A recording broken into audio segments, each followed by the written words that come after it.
This might look like a toy boat, but it's part of a growing class of military-use drones.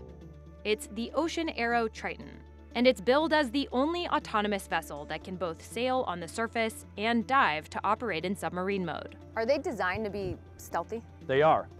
The Triton is currently being used by the U.S. Navy in the Middle East, where the U.S. is focused on deterring Iran. Now is the time to scale. And with a new Pentagon initiative to buy thousands of unmanned systems in the coming months, will more Tritons soon be used to counter adversaries in the world's waters? The Triton has several features that Ocean Aero says makes it useful to the U.S. military. Each one is loaded with at least 5 cameras, which help spot enemies or problems in the water. It's powered by 740 watts of solar panels, which enable it to sail autonomously for 3 months at a time.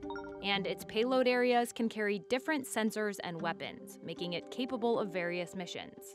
But the thing that sets it apart from other drone boats, according to Ocean Aero's CEO Kevin Decker, is its dual modality, its ability to sail above and below the surface. Do you think adversaries are scared of this technology? I think they're definitely concerned about it. Anything that can watch you and you can't find it if it doesn't want to be found is a concern. Out on a boat, we got a better sense of how the Triton looks and operates in the water. At 14 feet long and 2.5 feet wide, the Triton was designed to have a low radar and visual signature, making it hard for adversaries to detect. And its gray color helps the boat blend into its environment when it's on the water.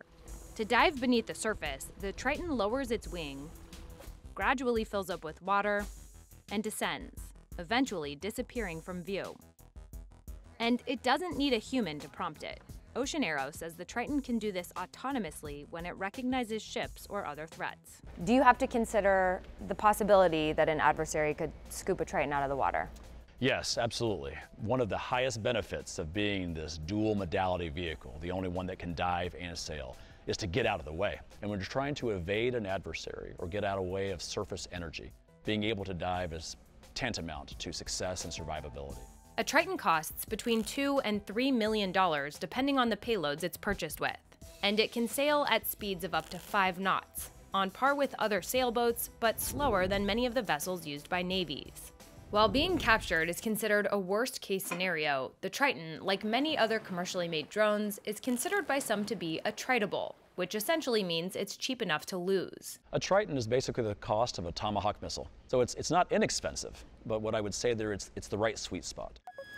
The Triton hasn't logged as many operational hours as some other drone boats, and the company is racing to catch up to some of its competitors in terms of developing more advanced capabilities. What are you guys working on now? I think the future, the next 12, 24, 36 months, is going to look like smarter Tritons. Where we want to get to is interconnectivity on a swarm basis, using all these Tritons together. Will the Triton be weaponized? I think it's dependent upon what the mission that the customer wants to go do. And that's for them to decide, right? It's for us to provide the platform that can deliver payloads. It's for them to decide what they want to put on that, inclusive of weapons or cameras or anything else that they want. The Triton is being used by U.S. task forces in the Middle East. So this is the Triton. We saw it in the Persian Gulf last year as the U.S. Navy paired the Triton and other unmanned drone boats with artificial intelligence to expand its eyes and ears on the water. Navy operators and defense experts say the Triton and other autonomous vessels like it could be used for both offensive and defensive purposes, like protecting ports and naval bases or jamming and attacking them, finding and neutralizing sea mines or laying them, monitoring underwater pipelines and communications cables or disrupting them, and defending Navy ships and other assets or destroying them. Drones can also be used for intelligence, surveillance, and reconnaissance purposes, like identifying and flagging threats, and for communications purposes, like creating a 5G network at sea. In Ukraine, cheap drone boats have shown their value time and time again, attacking Russia's infrastructure and large ships to alter the balance of power in the Black Sea. While drones have been around for years, some military analysts have criticized the Pentagon for moving too slowly when it comes to adopting a range of unmanned and artificial intelligence technologies. Acknowledging a need to innovate with urgency, Deputy Defense Secretary Kathleen Hicks announced the Replicator Initiative this summer, a plan to buy thousands of air, sea, and land-based drones over the next 2 years. We have an opportunity now for a game-changing shift that we have long pursued. Ocean Aero, which counts investors like Lockheed Martin, is betting on growing interest in maritime drones, both from the US and its partners abroad. What other countries are interested in your technology? We're in contact with Australia and the United Kingdom. We are in discussion with India. I was just in Taiwan 3 weeks ago where I met with members of their Coast Guard and Navy who clearly have a very large need given their geopolitical situation. To keep up with demand, the company built a new factory in Mississippi. 3, 2, 1. And there to mark its opening were the state's governor and both U.S. senators.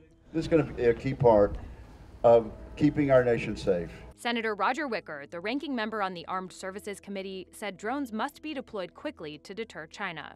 The leader of the Communist Party of China has said he wants his country to be ready by 2027 to retake Taiwan. Given Xi's timeline, would you say it is a race to get these systems out in the Taiwan Strait? I absolutely would. So how long from start to finish? It takes about 3 weeks to build a fully complete Triton. Ocean Aero says it plans to build more than 100 Tritons a year in this new space. And together with another location next door, it says it could crank out 600 a year if needed. What kind of growth are you forecasting? And I think the whole industry is poised for explosive growth.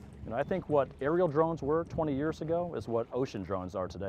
Given the new U.S. shift toward unmanned systems, Decker says he's optimistic about the future. But the Pentagon hasn't announced specific acquisition plans under Replicator. And Ocean Aero is just one of many commercial drone companies that will be competing for orders.